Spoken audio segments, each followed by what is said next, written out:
Ladies and gentlemen, welcome back to another podcast. episode of the What Are We Doing podcast. My name's Levi McCurdy, and this is episode 139 of the What Are We Doing podcast. And I'll tell you what, freaking Lou Bug's in the back choking. Speaking of Lou Bug, we've got some unfortunate news. Listen, we're planning the wedding. Megs and I, we're finally planning the wedding. Your boy's getting married. It's going down. We've pretty much sent the unofficial / official invites to all of our friends and family who should have been invited. I'm pretty sure we got everyone covered. If you didn't get an invite, well, it's probably coming real soon. And so shout out to you guys. Everyone knows. And so we're getting married, dude. But the issue is we're getting married. Won't say where, but we're getting married in a place where it's kind of really hot all the time. And so basically what that means is Lil Bug can't come to the wedding. And I don't know about you guys, but that devastates the ever-living shit out of me. And so the fact that Lou Bug can't, put a little tux on, we got him a little bow tie, the fact that he can't attend and be a part of, the wedding day is a bit of an issue. And so I keep trying to come up with plans. I keep trying to come up with scenarios. I keep trying to come up with different ways that we could potentially get Lou Bug to this place that we're getting married at. And so I've even gone as far to contacting a private helicopter rental company so that because we have to fly to get there. So when we get there and land, right, because Lou Bug will be fine. From Pennsylvania to our destination, it'll be kind of chilly here. The airplane will have air conditioning, and then, so he'll be fine then. But once we get to the destination, that's when things could go haywire for Lou Bug, because if it's too hot and he gets overheated, he's going to keel over and die. So basically, and we can't let that happen. So basically, we got to figure out how we can get Lou Bug into the air conditioning and keep him as cool as possible for the wedding events.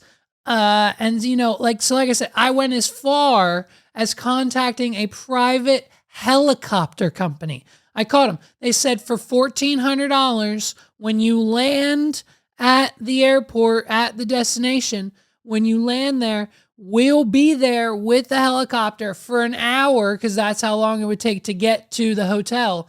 An hour flight, only $1,400.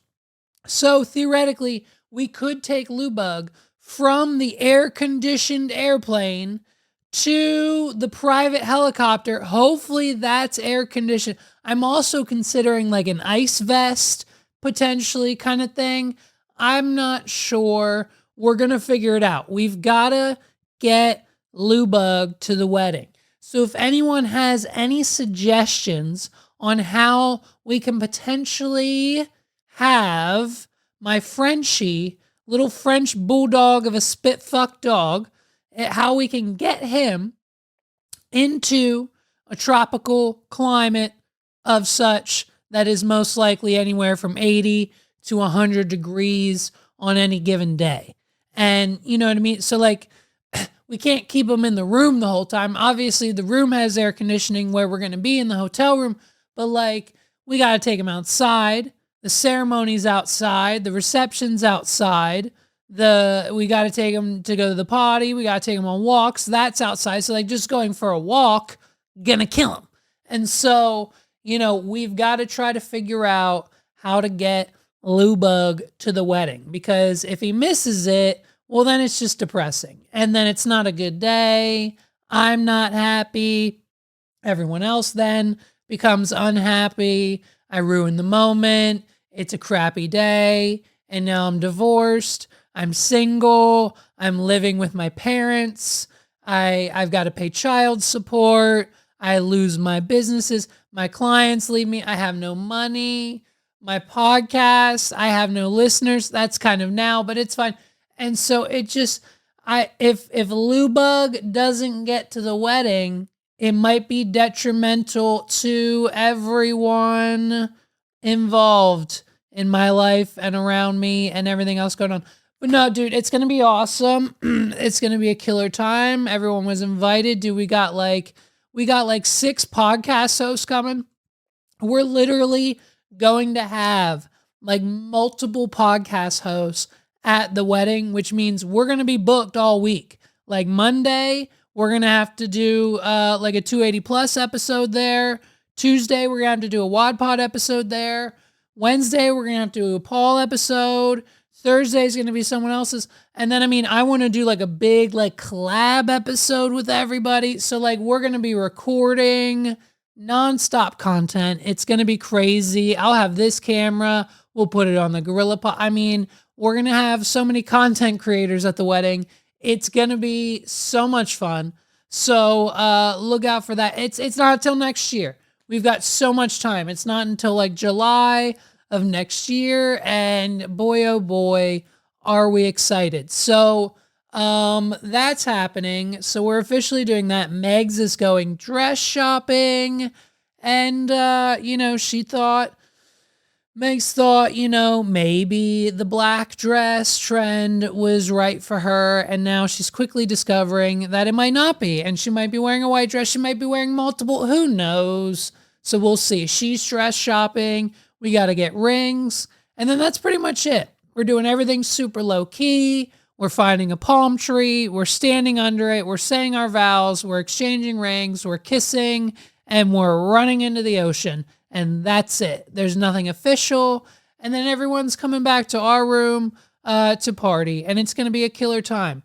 So, it's going to be a rager. So if you're coming, you're coming. And if you're not, well, you're missing out. You should come. You should really come.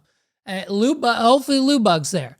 Hopefully Lou Bug somehow gets to the wedding because it's going to be a blast. It's going to be a blast. Jeff's coming. Jeff's invited. You know what I mean? We're going to need someone to clip up all those podcasts that we're doing there. And, so it's going to be a blast, dude. Here's what I need everyone to stop doing. And I mean, this story just gets crazier and crazier. I need everyone to leave Raven alone. I need everyone to leave Raven and her wife Miranda alone. It's enough. Enough, dude. Enough in the comments. Enough in the DM. I'm telling you, if you guys don't stop, if you don't knock it the freak off with the I'm telling you right now. I'm telling you right now, if this behavior continues, this is why TikTok's getting banned. I'm telling you, like it's honestly, it's one of the most. I'm here with Miranda, my wife, to tell you to stop it in the comments. Enough! And stop with the death threats Enough! in her DMs. It is disrespectful to her and in turn disrespectful to me. Dude, how dare you, bro? How dare you? How dare you disrespect Raven? You disrespect Miranda, her wife, which indirectly is a circle, and so it indirectly with the one, because they're married, and so you're disrespecting her, you're basically disrespecting Raven. And so, do you not understand who she is? Do you not understand the staple that Raven Simone plays in the millennial household? Anyone who was born in the 90s, early 2000s, that's so Raven. We've all seen it. We've all seen it. We've all seen the downfall of Orlando Brown, okay? I mean, he thinks he's on 19 different drugs at any given time, and I think his latest scandal, his latest mental state is that he has a child with Raven Simone. I don't think any of it is true. I think he's actually might have potentially lost his actual mind, But he says the thing, right? I have a baby with Raven. Nobody knows that. Niblets. So obviously the cast of That's So Raven isn't doing so great in 2024. And so now we have the lady. Are you kidding me? Raven, The View, the Cheetah Girls. You disrespect the Cheetah Girl. The Cheetah Girl. You disrespect Raven, dude? Are you insane? Leaving death threats and nasty comments in her wife, her beautiful, her wife. You should be supporting her. How dare you? And so we dug deep. We found out Lou Bug was one of them. Lou Bug was sending Miranda death threats. How dare you? Lou Bug, I punished him. He's in his crate for the next 72 hours. Lou Bug sent DMs directly to, in a group chat, Miranda and Raven and said, I will come for you, ... Lou Bug. He signed off on it. He put his name on it. So they know who it was. I saw the DM. We have screenshots. It's on screen. Lou Bug sent Miranda and Raven the most heinous. And then he sent a picture of his junk. I mean, it was the most heinous thing I've ever seen. I punished him. He's punished for at least 72 hours. How dare you? Disrespecting Raven. Can we stop? Stop it. It's really become wild. I hope to clear the air right now and letting you all know that I never have once said that I did not know who Raven was. I only ever said that I did not grow up watching That's So Raven. I did not watch her as a child. But since getting married and meeting her in 2015, I have seen the majority of her work. I've also been at a lot of this work. Good. So I mean, backstage That's right. review, 25 words or less. The list goes on and on. Look at her, pissed. Look at Raven. I think she should have won all the Emmys. I think my wife is endlessly talented. I support her beyond. She also just isn't Raven Simone to me. You guys must try. Can you imagine, by the way, can you imagine Raven making her watch That's So Raven and having to explain the premise of the show? Like, okay, I'm a teenage girl, and when I went through puberty, I gained the ability to see the future. And so basically, what this was just a way for me to get myself into and out of trouble and then learn lessons at the end of the day. And by the end of it, it was a big secret. And then everyone knew, and at the end of the day, the show essentially was a metaphor for me coming out, and it was basically my story. So it's me in Raven. So if we could just watch it from start to finish, and then they probably did that for like a whole weekend. And so it was probably a very serious moment in the household. You know what I mean? But dude, the fact that, hey, sweethearts, listen, what do you guys think is going to happen when you tell the 14-year-olds on TikTok that you want them to stop leaving comments that are negative and terrible?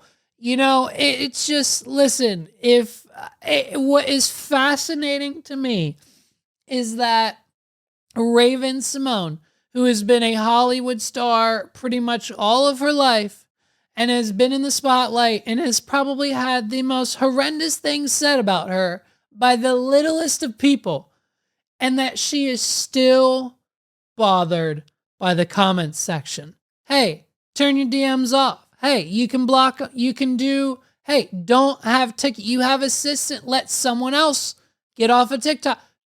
There's ways to prevent the negative. Don't look at them. Ignore them. Why are you even looking at the DMs on TikTok? What is so important that you need to go into your TikTok DMs?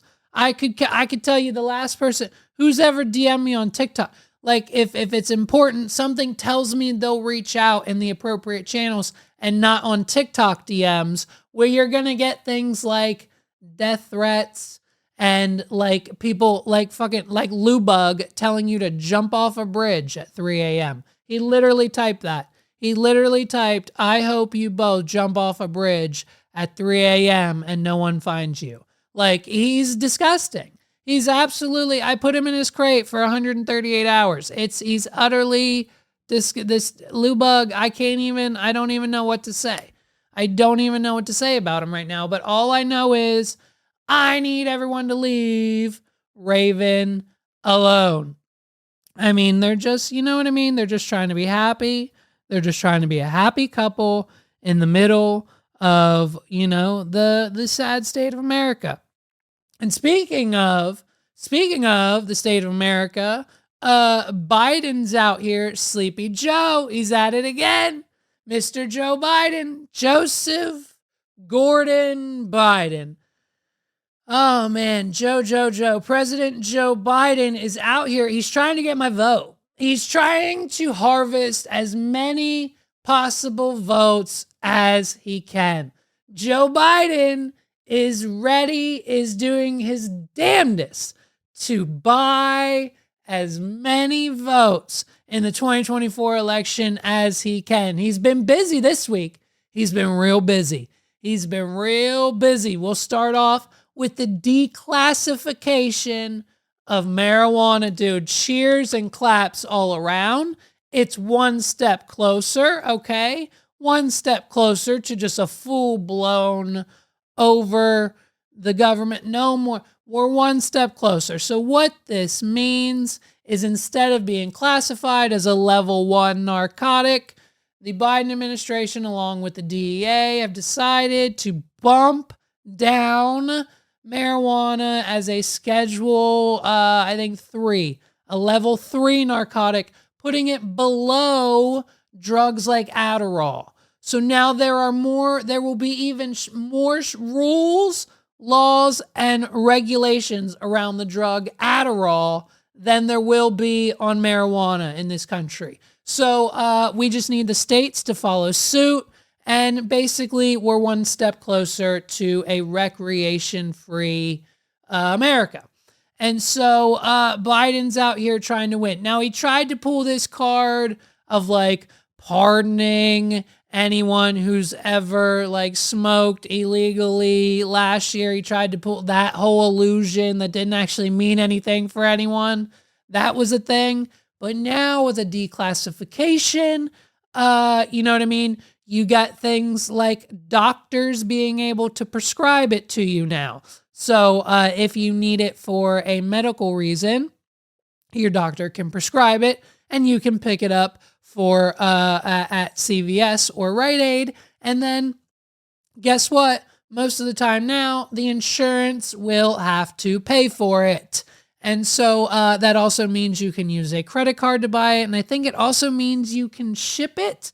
I'm not sure on that last one, but basically the declassification of marijuana, one step closer to basically becoming one of those things that's federally legal.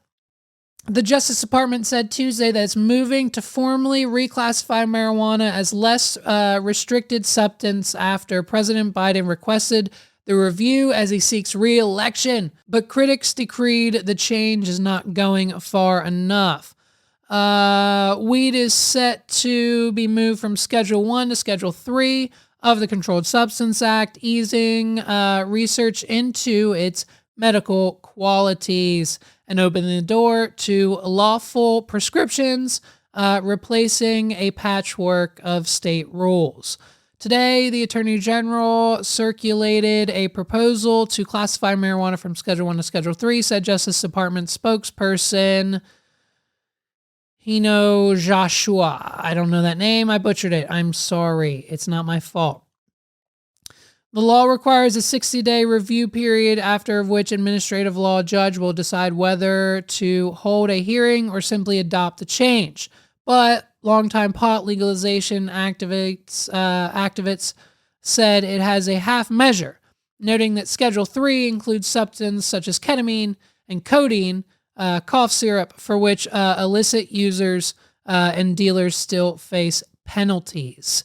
So, it's not a complete, it's not a complete sweep of the law, but it's good. It just lets Biden get one step closer to then hopefully make it federally legal and expunge the records and release any prisoners that have minor and or major marijuana crimes who are currently jailed for it, because that would then most likely give him anywhere from 30 to probably 50,000 more voters.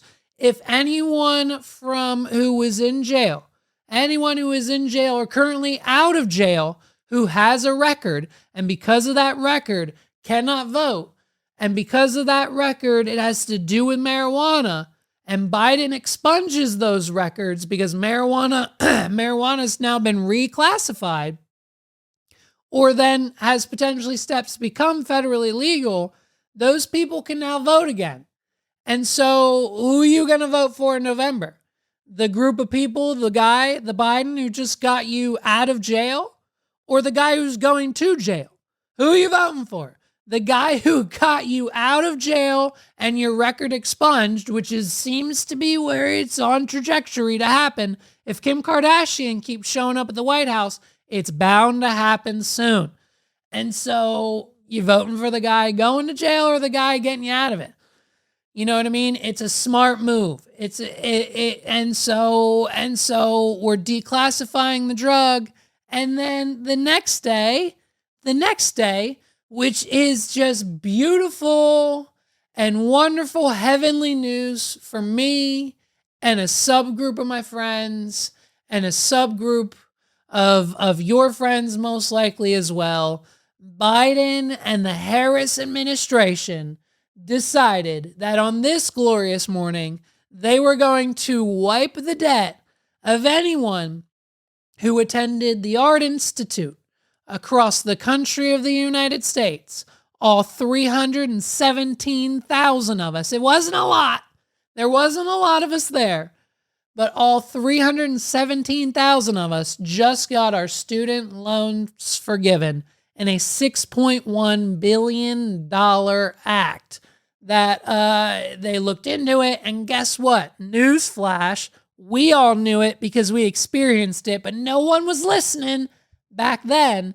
Newsflash, the Art Institute was doing some shisty shit.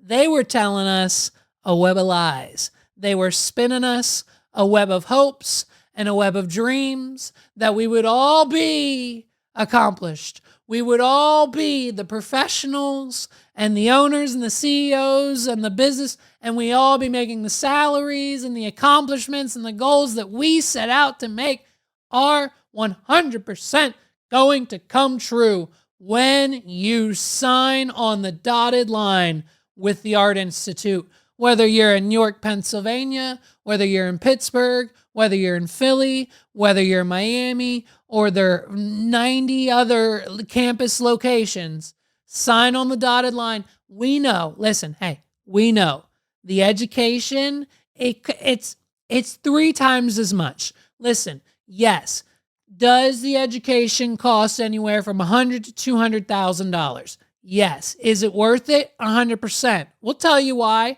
Serena Williams. We'll tell you why. Brad Pitt. We'll tell you why.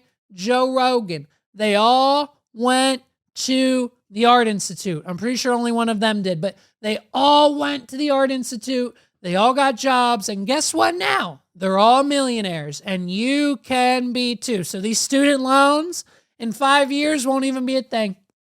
You'll have enough money. You'll be making enough money to pay off these student loans in no time. With the education you're going to get from this school, holy shit, buckle up, kid. We're about to make your dreams come true. And that's the lie that they spun to 317 of us from like 2007 to like 2017. I don't know the year span, but it was one of the biggest scams that I think I've ever been a part of and that I've ever witnessed. Okay, the markup on products, the art kits, the hard drives, the technology, the bookstore, Everything was like 300 times the price it should have been. The decision covers people who were enrolled at any Art Institute campus from January 1st, 2004 to October 16th, 2017, a period in which Education Management Corp owned the chain of schools. The Education Department will on Wednesday begin notifying eligible borrowers who are not required to take action. The agency said it also will refund payments that former students have made on loans that are earmarked for forgiveness. So it looks like, depending on the type of loan that the Art Institute kids had, we might potentially all be in for a pretty big check. We did the math. It might potentially be anywhere from $8,000 for some people, and it might be upwards of $100,000 for others. We have a classmate from the Art Institute campus that we went to school with that has been paying $1,200 a month. $1,200 a month for her student loans from the Art Institute of York, Pennsylvania, since 2015. So it's been now, 10, almost 9 years? Let's go ahead and do the math on that, boys. $1,200 a month times 12, that's $14,400 a year, times 9 years so far, and it's still going. It's $129,600. So let's pray to God that the reimbursement portion of the announcement is actually factual, because some kids here got a little effed in the A. Okay, like it's like, so, and that's an extreme case. I didn't know that was at all possible, but I've seen the receipts. Okay, $1,200 a month since 2015. So take that for what it is. The institution falsified data, knowingly misled students and cheated borrowers into taking on mountains of debt without leading to promising career prospects at the end of their studies, President Biden said in a statement. While my predecessor looked the other way when colleges defrauded students and borrowers, I promised to take this on directly to provide borrowers with the relief they need. Of course, Biden is not only doing this out of the goodness of his heart, he's doing this because basically Trump didn't give a shit, is essentially what he's saying. And so to make himself seem as if he is better than Donald Trump, he has decided to forgive our student loans. In the case of the Art Institutes, the department said the chain engaged in a widespread misrepresentations about its job placement rates and relationships with employers to get students to enroll. Although the schools advertised that more than 80% of graduates obtain employment in their related field within 6 months, the department found that the figure was closer to 50%. Hey, it's lower. It's lower than 50%. Listen to me. I don't know about the other programs at the school. I know a few people who were in the graphic design. I know a few people who were in fashion. And I know a few people who were in all the other things that the Art Institute had to offer. I was in the web design, web development group of people. We had like 20 graduates. We had 20 graduates in the class of web design students that I graduated with from the Art Institute in the year 2013. And maybe 5 of us, myself included, so myself plus only 4 others out of those 20 to 30 kids actually got internships and then full-time jobs at agencies, design companies, web development projects, and doing things, and are still till this day working in that field. And everyone else was working at Walmart. I think the one kid got a job at AT&T. I think the other kid became a bus driver. I think one of the kids we graduated with is now, or was at one point in time a few years ago, a bus driver. I think the other one works at Hollister. And I think the other one, I think there's a few of them that are unemployed. It's It was the most expensive, most overshot. We all should have went to Hack. We all could have went to Hack and got a $30,000 education and would have been placed better in the work field and have been put on a better trajectory at a community college for a third of the price. But instead, they came out the gate swinging at the Art Institute with a $100,000 education. I'll never forget the day my mother and I, Sandy and I, we went right into that Art Institute office, and she said, I want my son to go to college. This is what he's interested in. Can you tell us a little bit about it? And he'll probably sign up. And the lady said, yeah, we do this, we do that, we do this.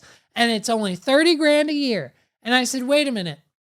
How many years do I have? How many years is the program?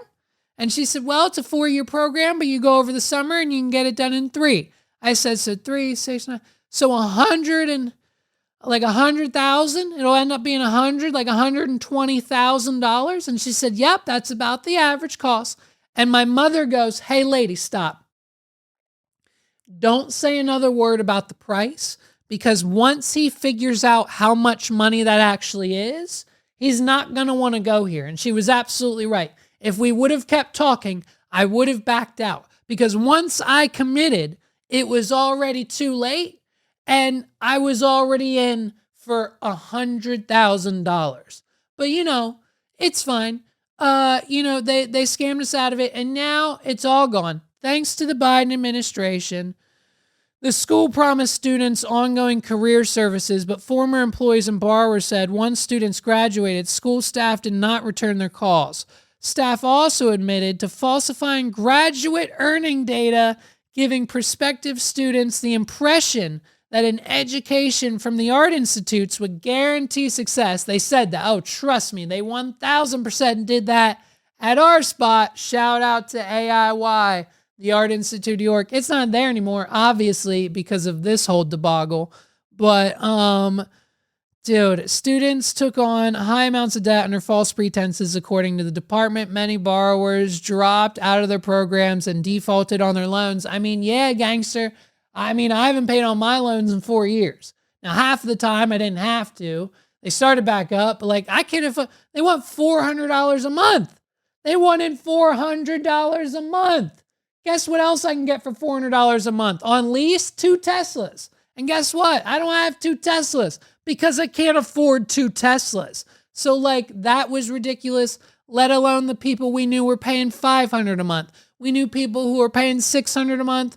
And we know people who were paying $1,200 a month, because if you didn't consolidate, and even if you did, depending on when and how you did that, your interest rate, the freaking loan, it never went away. It never stopped. And it was, they were predatory. It was one of the most horrendous experiences. Yeah, we got an education. Yeah, I followed through, dude. I put the work in. I own the company now. Can't take that away from me. Go ahead. You can take the loan. I've said it.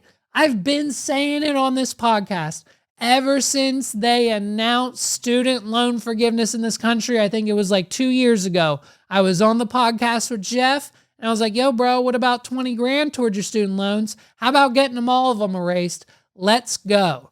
It just needs to happen. We've been talking about this for years. And when, dude, I woke up, my buddy Sway, shout out to Sway, he's been on the podcast before too. We've got all sorts of people on the podcast who need their student loans getting rid of, you know what I mean? And so it's just been a wild ride, And so meanwhile, Biden's out here. He's trying to get the votes. And the best way, and the only thing that Trump has right now, because he's busy being on trial for 3 different things, prostitutes and real estate and whatever else is going on. Hey, just so everyone's aware, if Trump goes to prison, he can still run for president. You can still vote for him. People still will, and he might win. And if he's in prison, whether it's Rikers Island or whatever other prison, low security, whatever, wherever they move him, He has to have meetings there. The inauguration happens from prison.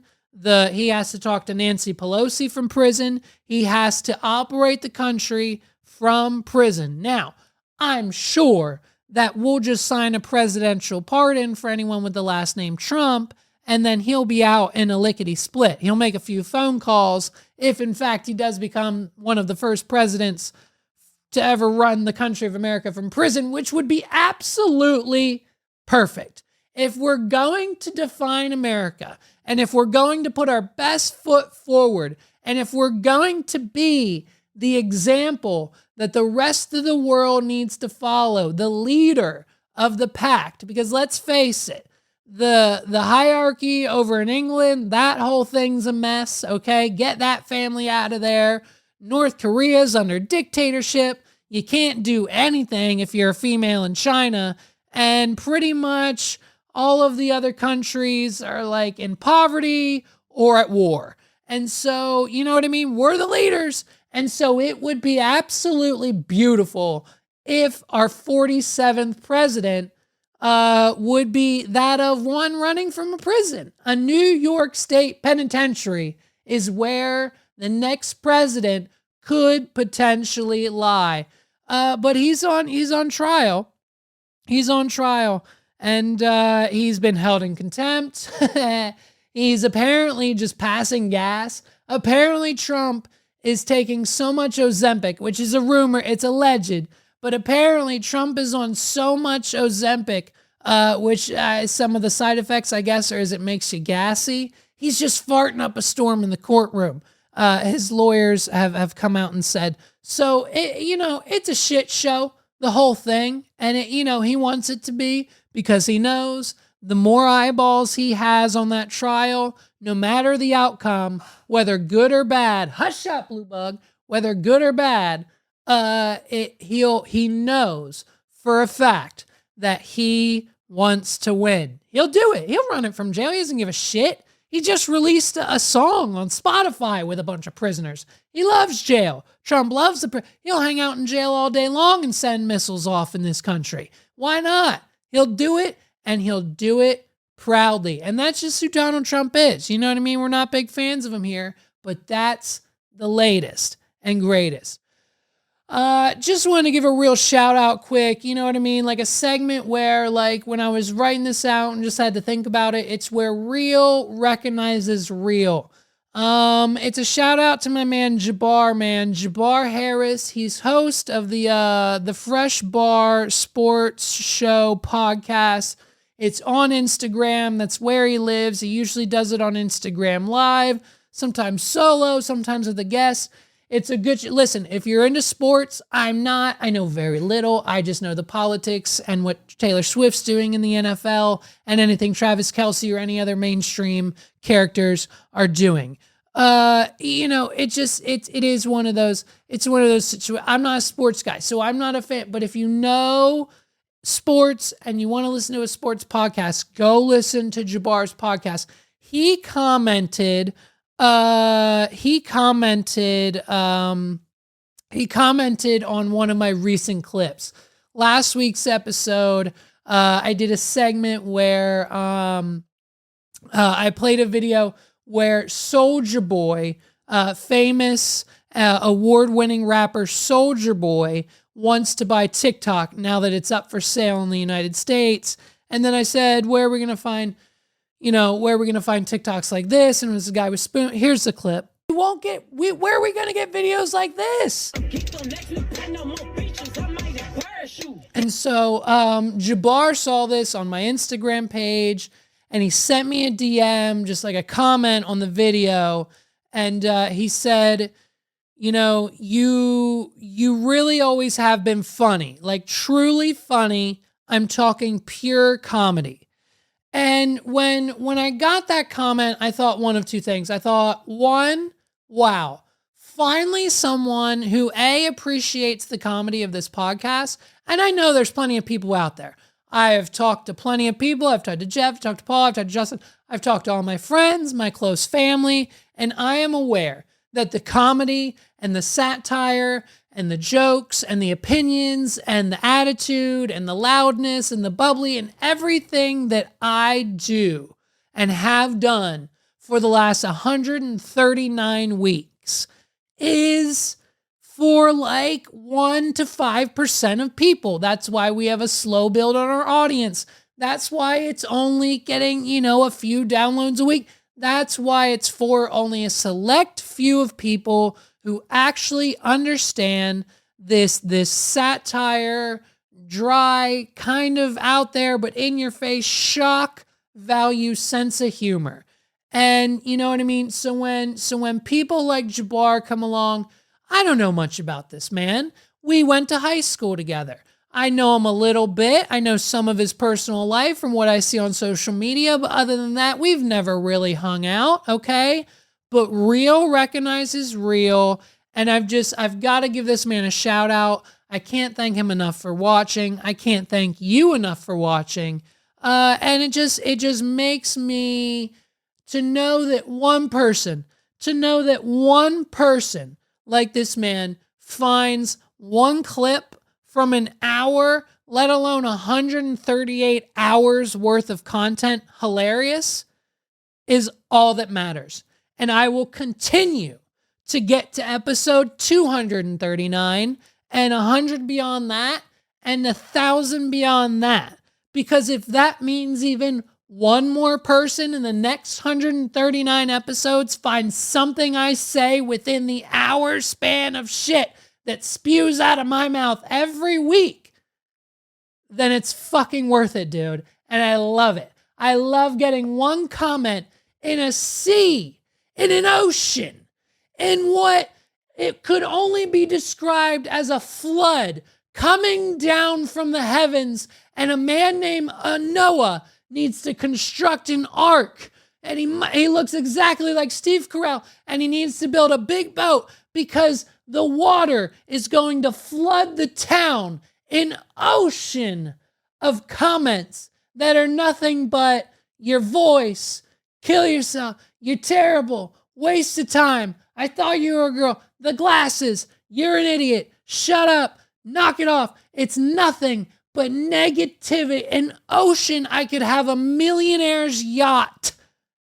up in this studio based on how many negative comments. If I get one from Jabbar or anyone else that I barely know, that I barely talk, I've never talked to, it's worth it. And if that's not your motivation to get the cricket back out, to get the Etsy shop going, to put every single thing you have for sale in your house on Facebook Marketplace, to make yourself another $1,000 this week, if you need to do whatever it is that you thought you weren't going to do, write it down, execute, and go do it. Because if that's not motivation enough, I don't know what is. I don't know what else you're looking for, because that's all you're going to get.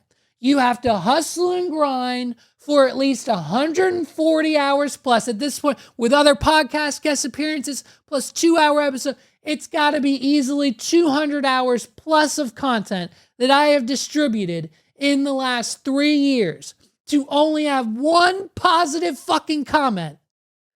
Then whatever it is that you're doing that has 3 to 5 to 10 to 15 people liking your shit every time you post, then you've got nothing else to do. Then get to work. Because if you've got more support, than one comment in 3 years, then by God, you should be a millionaire by now. Put in the work. Let's go. You've got plenty of time. Get off TikTok, stop scrolling, and get to work. If that's not enough motivation, in a sea of people, of idiots, of people like freaking, of people like of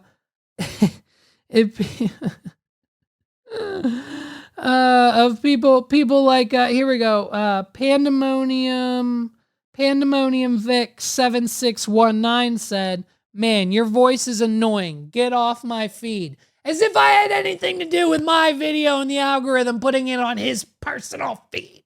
Like, let's go, babes. I'm motivated. be motivated by the negativity, be motivated by the positivity. Shout out to Jabbar. Go watch his podcast. Go watch all my other friends' podcasts. 280 plus. The Pedal Collaborative's coming soon. I shouldn't have said that, but it's dropping soon. So be on the lookout for that. Follow that YouTube channel if you haven't already. If you're into guitars, if you're into music, go to YouTube, type in the search bar, The Pedal Collaborative, hit subscribe. You'll never guess what's coming soon. You're going to want to buckle up. And guess what else? Join the Patreon. Want some free presets every month? Join the Patreon. The Pedal Collaborative. I'm posting all the friends. Let's go, babes. I can't wait. I'm so done. If you get one positive comment on your post this week, double down on what you're doing and make it happen.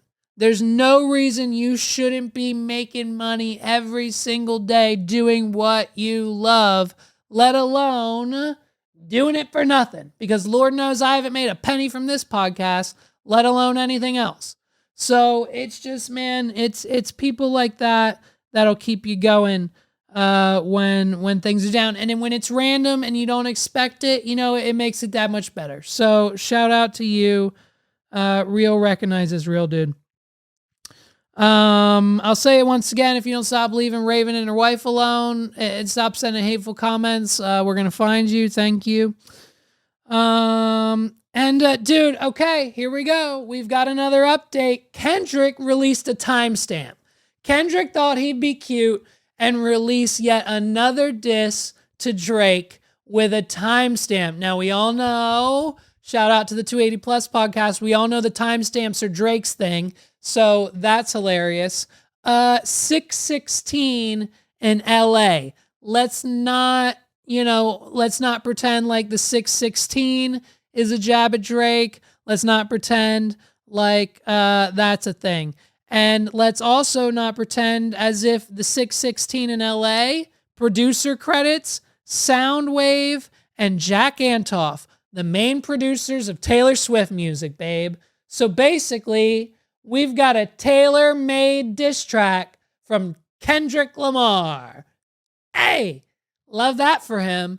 And so it's okay. Again, it's okay.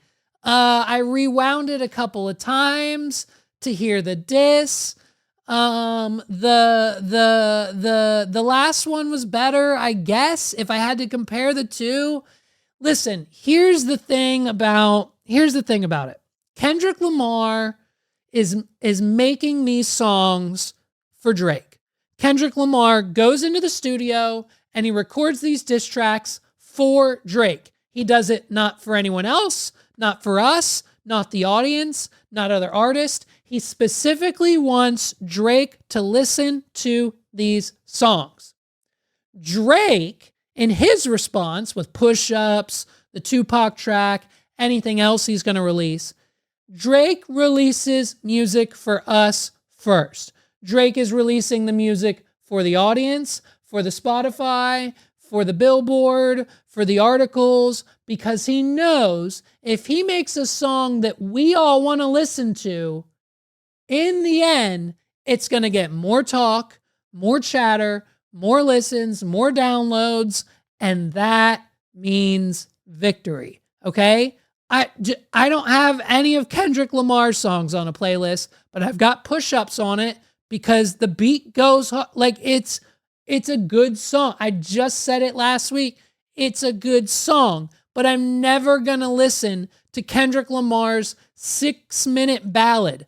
I'm never going to listen to 616 in LA, probably again. Maybe if I have to do some research for the podcast, but other than that, it didn't do, it's Kendrick Lamar is making diss tracks for Drake. And that's awesome. And that's great. And the Kendrick fans will love it.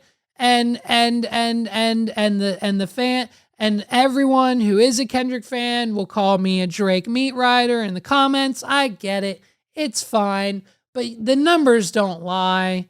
Like, it's, you know what I mean? At the end of the day, it just, you can't, like, Kendrick's now going at like Drake's lifestyle. And of course he has a lavish lifestyle, Kendrick. He just got a $400 million deal.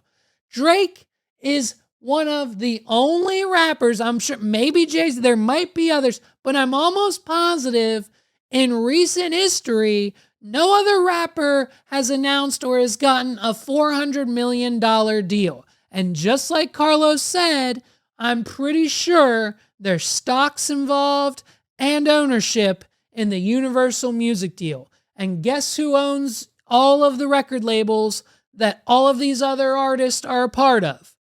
Universal. So guess who probably gets a bag when half of these artists are successful? It's got to be Drake. That's the case. Close it shut. He can do whatever he wants. Like, if you cannot, you're now comparing someone who is worth, if what Drake said in his diss and the research that we did to discover the top dog deal that Kendrick Lamar has with his record label, apparently it's 50%. You can't tell me it's an $800 million deal, and if Kendrick walks away, he gets $400 million. I would venture to guess that it might be upwards of $100 million, but I'm guessing it's probably not in the 9 figures. And so the numbers don't lie, man. There's a reason Kendrick Lamar, there's a reason J. Cole, there's a reason The Weeknd, there's a reason A$AP Rocky, there's a reason all these artists don't have $400 million music record label deal. There's a reason for that. And so, I mean, 616 in LA, I mean, we could, it's one of those things. Here's a clip of it. Just take a listen. Take a listen. Have you ever thought that OVO is working for me? Fake bully, I hate bullies. You must be a terrible person. Everyone inside your team is whispering that you deserve it. Can't Tussie slide about it. This one is just go. So, I mean, fine.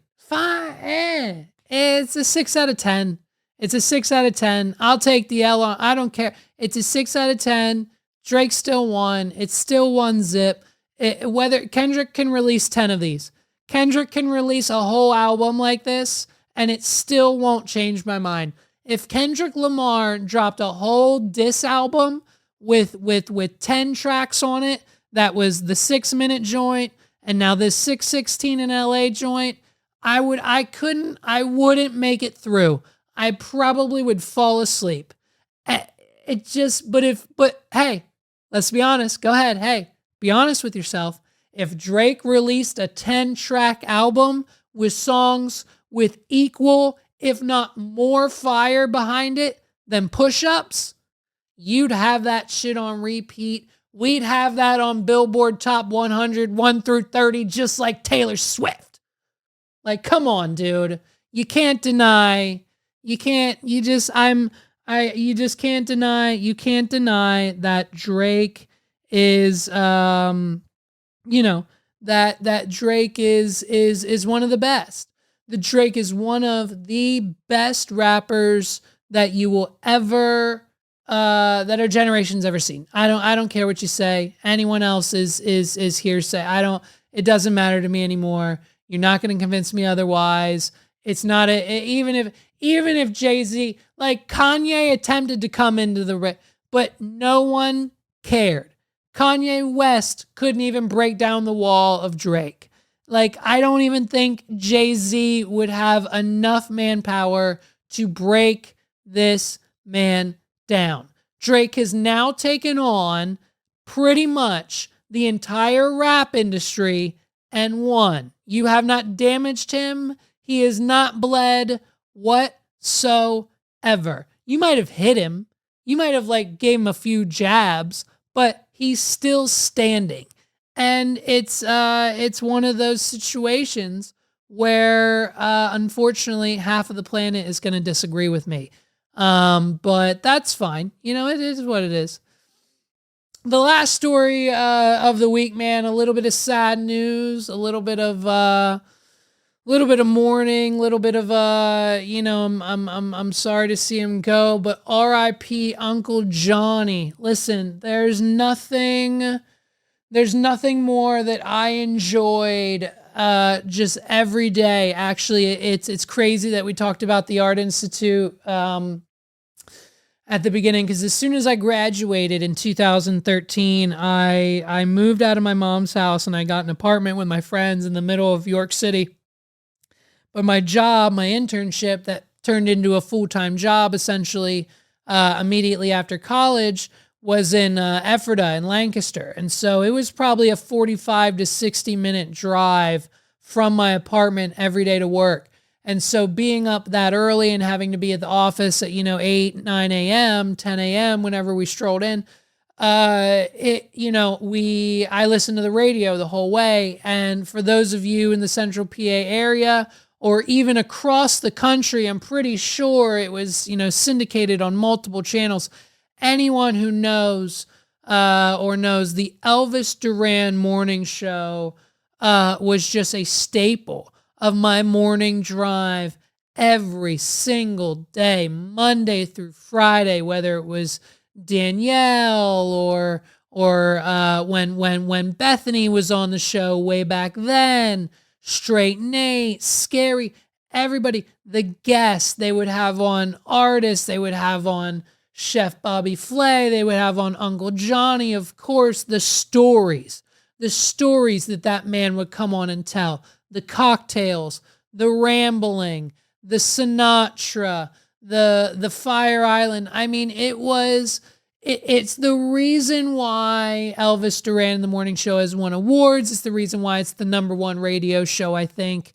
I don't know if they've passed Howard Stern. I don't know if they can because of the type of radio they're on, but he's got the platinum, the gold microphone.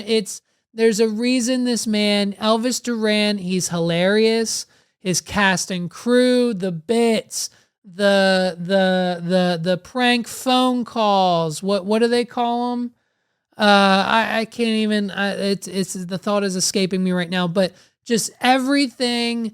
I listened every morning, and every time Uncle Johnny was set to call in, every time Uncle Johnny was in the studio. Every time Uncle Johnny had something recorded, the phone taps, that's what it was called. Anytime Uncle Johnny was involved, you knew it was a good show. There were times where I would even go on the iHeartRadio app and re-listen to episodes knowing that he was there because of how funny they were, because I was on my way home. There were times where I would listen to Elvis Duran in the morning on my way home at 5 p.m. in the afternoon, because that's how good the show was. And so, and still is theoretically. And so now it's just this, it was a family, a community. People would call in, people would participate. It would just be everything with Uncle Johnny. Hello, lady. You know what I mean? You could call in and get a t-shirt at any point in time. It was and is the number one morning show, and to find out unfortunately that Uncle Johnny has passed away, they posted this clip. We'll play a compilation here of Uncle Johnny, some of his memorable moments. He's hilarious. He's a hilarious, funny old gay man who just knew how to make anyone laugh, whether you were gay, straight. He didn't care. He was just so off the cuff funny. Here we go. Here it is. Let's laugh with Uncle John. I'm old and I'm gay and I wear a toupee. That's very true. What do you call a guy with a small penis? What? Justin. Justin. Just in. Johnny, I got to be honest. You're nailing these. What does Elvis call a guy with a small penis? What? He doesn't. Dude, so RIP, our thoughts, our prayers go out to that whole family. Unfortunately, my morning commute has since COVID been not a thing anymore. Sometimes in the morning, if I'm dropping off Ollie, which is sometimes rare, I'll still listen, but not as often as I have, unfortunately. But I know they're probably feeling it. They're probably celebrating, you know what I mean? Anytime Uncle Johnny came in at 10 a.m., he was making margaritas and cocktails. So I'm sure That's exactly what Elvis and the crew did today. Shout out to them. You know what I mean, dude? Uncle Johnny is a character and a person who will just, I think, live on for anyone who listen or anyone who knows of the Elvis Duran Morning Show forever, dude. He's dude, it's crazy. You know what I mean? It's crazy to just when these things happen. So we're going to end on that. Ladies and gentlemen, thank you so much for listening to another episode of the What Are We Doing podcast. My name's Levi McCurdy, and I can't thank you enough for rocking with me another week down. Next week is 140 episodes, and when I tell you, you're not going to want to miss next week, man. We've got so many big stories, so many things planned. We've already recorded half the episode. You have no idea what is coming next, so please, by all means, hit that subscribe button, and right beside it's a bell. Click OK after that, and you're all set. You're not going to want to miss a thing. Because if you do, you know what I mean? It's you're going to miss probably one of the biggest episodes, one of the biggest guests, one of the biggest moments of this podcast history is probably most likely coming if everything's ready and in place in time, which it most likely should be because we've got it, most of it done now. Probably one of the biggest episodes ever. So episode 140 next week. You're not going to want to miss that. So hit the subscribe button, hit the bell, hit the follow, hit the like, the whatever platform you're watching this on. TikTok, shout out to you if we're still up there.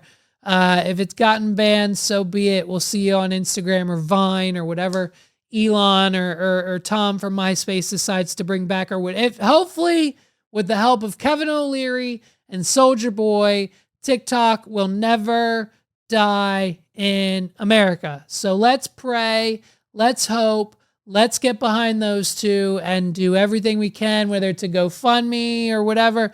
Let's make sure we save TikTok, dudes. So shout out to you guys. Thanks for listening. I'll see you next week. Until then, have a great one. Have a good weekend, everybody. Peace.